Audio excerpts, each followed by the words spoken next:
হে ঢাকাবাসী শোনেন, আল্লাহ পাক না রাখার জন্য একটা 5 মাত্রার ভূমিকম্প যথেষ্ট। আল্লাহকে ভয় করেন। ঢাকায় জেনা বেড়ে গেছে, সমকামিতা বেড়ে গেছে, মাদক বেড়ে যাচ্ছে, ইয়াবাখোর বেড়ে যাচ্ছে, ছিনতাই বাড়তেছে, কত কি হচ্ছে আমাদের শহরে, আমাদের চোখের সামনে।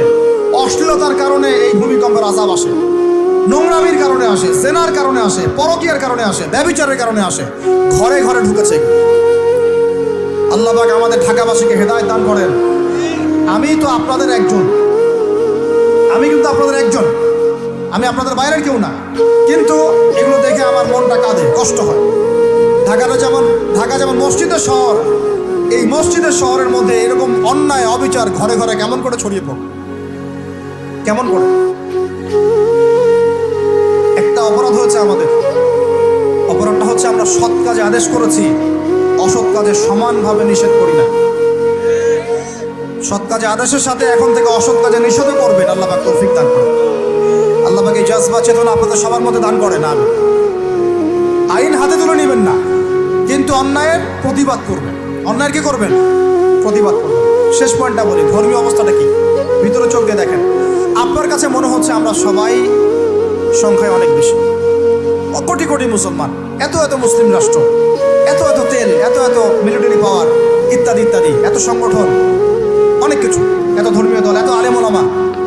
বাস্তবিক অর্থে ভিতরের চোখ দিয়ে যদি আপনি দেখেন, দেখবেন যে আমরা সংখ্যায় বেশি হওয়ার সত্ত্বেও আপোষে অসংখ্য দলে বিভক্ত হয়ে গেছি।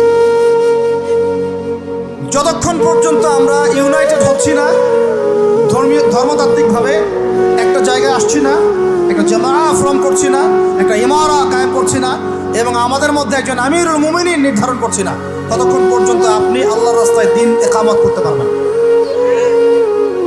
এটা আমাদের মূল সমস্যা, মূল গোড়ার সমস্যা। আর এই সমস্যাটাকে আম জনগণ কোনোভাবে উস্কে দিবেন না। আপনারা ওলামায়ে কেরামদের মধ্যে বিভক্তি বাড়াই দিবেন না, উস্কে দিবেন না, অনলাইন গরম করবেন না, চুপ করে থাকবেন। কিছু বলার যদি না থাকে চুপ করে থাকেন, তা বলার দরকার নাই। ওলামায়ে কেরামদেরকে একটা জায়গায় বসতে দেন। তারা যদি একটা জায়গায় বসে, একটা টেবিলে বসে, একে অপরের সাথে মোয়ানাকা করে, চা খায়, সালাম বিনিময় করে, ইনশাআল্লাহ দেখবেন ঐক্য হয়ে গেছে। এবং ওলামায়ে কেরামরা যখন আমাদের রাজনীতিবিদদের সাথে থাকবেন, একটা ঐক্যবদ্ধ শক্তি হবে, তখন দেখবেন রাষ্ট্র, অর্থনীতি, রাজনীতি এবং ধর্মতাত্ত্বিক সব দিক দিয়ে এগিয়ে যাবেন।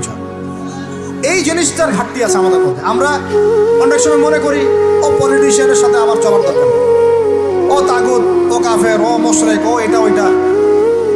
দেখেন, নবী করিম সাল্লাল্লাহু আলাইহি ওয়াসাল্লামকে সবচেয়ে বেশি সাপোর্ট করেছেন তার চাচা আবু তালেব। আবু তালেব মুসলমান হননি শেষ পর্যন্ত। তার বাসাতে তিনি থেকেছেন, বড় হয়েছেন, ব্যবসা করেছেন। চাচাকে কালিমা পড়াতে পারেন নাই, দ্বীনের পথে আনতে পারেন নাই। তাই বলে কি তিনি চাচার সঙ্গ ছেড়ে দিয়েছিলেন? আমরা সবাই নিজেকে আলাদা বিভক্ত মনে করি। নসিহতের মধ্য দিয়ে, সদুপদেশের মধ্য দিয়ে, একটা ভ্রাতৃত্বের বন্ধনের মধ্য দিয়ে। সবাই তো আর খারাপ করে ভাই, সবাই কি খারাপ? এখানে অনেক অসংখ্য ভালো মানুষ আছেন, প্রত্যেকটা সেক্টরে আছে। আপনার আমার চেয়ে বেশি ইমানদার আছে, আপনি জানেন না? প্রত্যেক ডিপার্টমেন্টে আপনার আমার চেয়ে বড় বড় ইমানদাররা আছে, কিন্তু পরিবেশ পরিস্থিতির কারণে হয়তোবা তারা তাদের ইমানটাকে জাহির করতে পারছে না।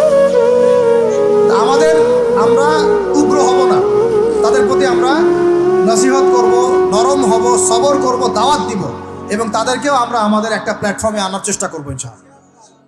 এভাবে যখন আস্তে আস্তে মেহনতগুলো বাড়তে থাকবে, 10টা বছর দেখেন, 10টা বছর পরে দেখবেন চিত্র পাল্টে গেছে ইনশাআল্লাহ।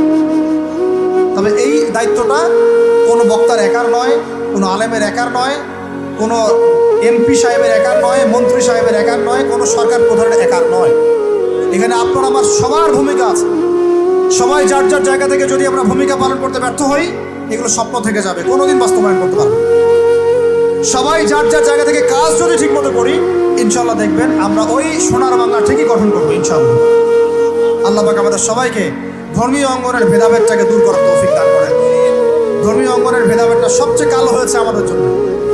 ধার্মিকরা যদি একটা জায়গায় থাকতেন, তারা যদি সমাজের মধ্যে এরকম বিভিন্ন দলে দলে বিভক্ত হয়ে আলাদা আলাদা হয়ে না যেতেন, তাহলে দেখতেন আজকে থেকে 40 বছর আগেই বাংলার জমিনে দিন কায়েম হবে।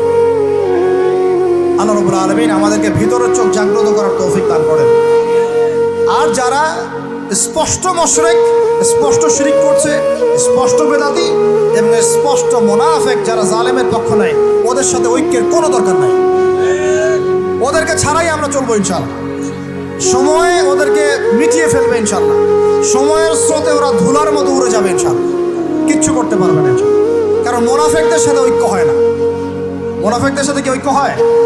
মুনাফিকদের সাথে ঐক্য হয় না, মুশরিকদের সাথে ঐক্য হয় না। এবং যারা পাক্কা মুশরিক, পাক্কা বিদআতি, তাদের সাথে কিন্তু ঐক্য হয়। তো এই জিনিসগুলো আমরা অ্যাভয়েড করে মুমিনদের জামাআকে নিয়ে ঐক্যবদ্ধ হয়ে সামনের দিকে এগিয়ে যাবো ইনশাআল্লাহ। আল্লাহ পাক আমাদের সমস্ত উলামায়ে কেরামদেরকে দীর্ঘ নেক হায়াত দারাজ করেন। সারা দেশে খ্রিস্টান মিশনারিদের তৎপরতা বেড়েছে। এই জন্য আমাদেরকে তুলনামূলক ধর্মতত্ত্ব পড়তে হবে, ওদের সাথে আমাদেরকে বাহাস করতে হবে, এই ভাইদেরকে ফিরিয়ে আনতে হবে। অনেকে টাকার কারণে উত্তরবঙ্গের দিকে, দক্ষিণবঙ্গে, আপনার পাহাড়ি এলাকার দিকে এগুলোর তৎপরতা প্রচুর বেড়ে গেছে।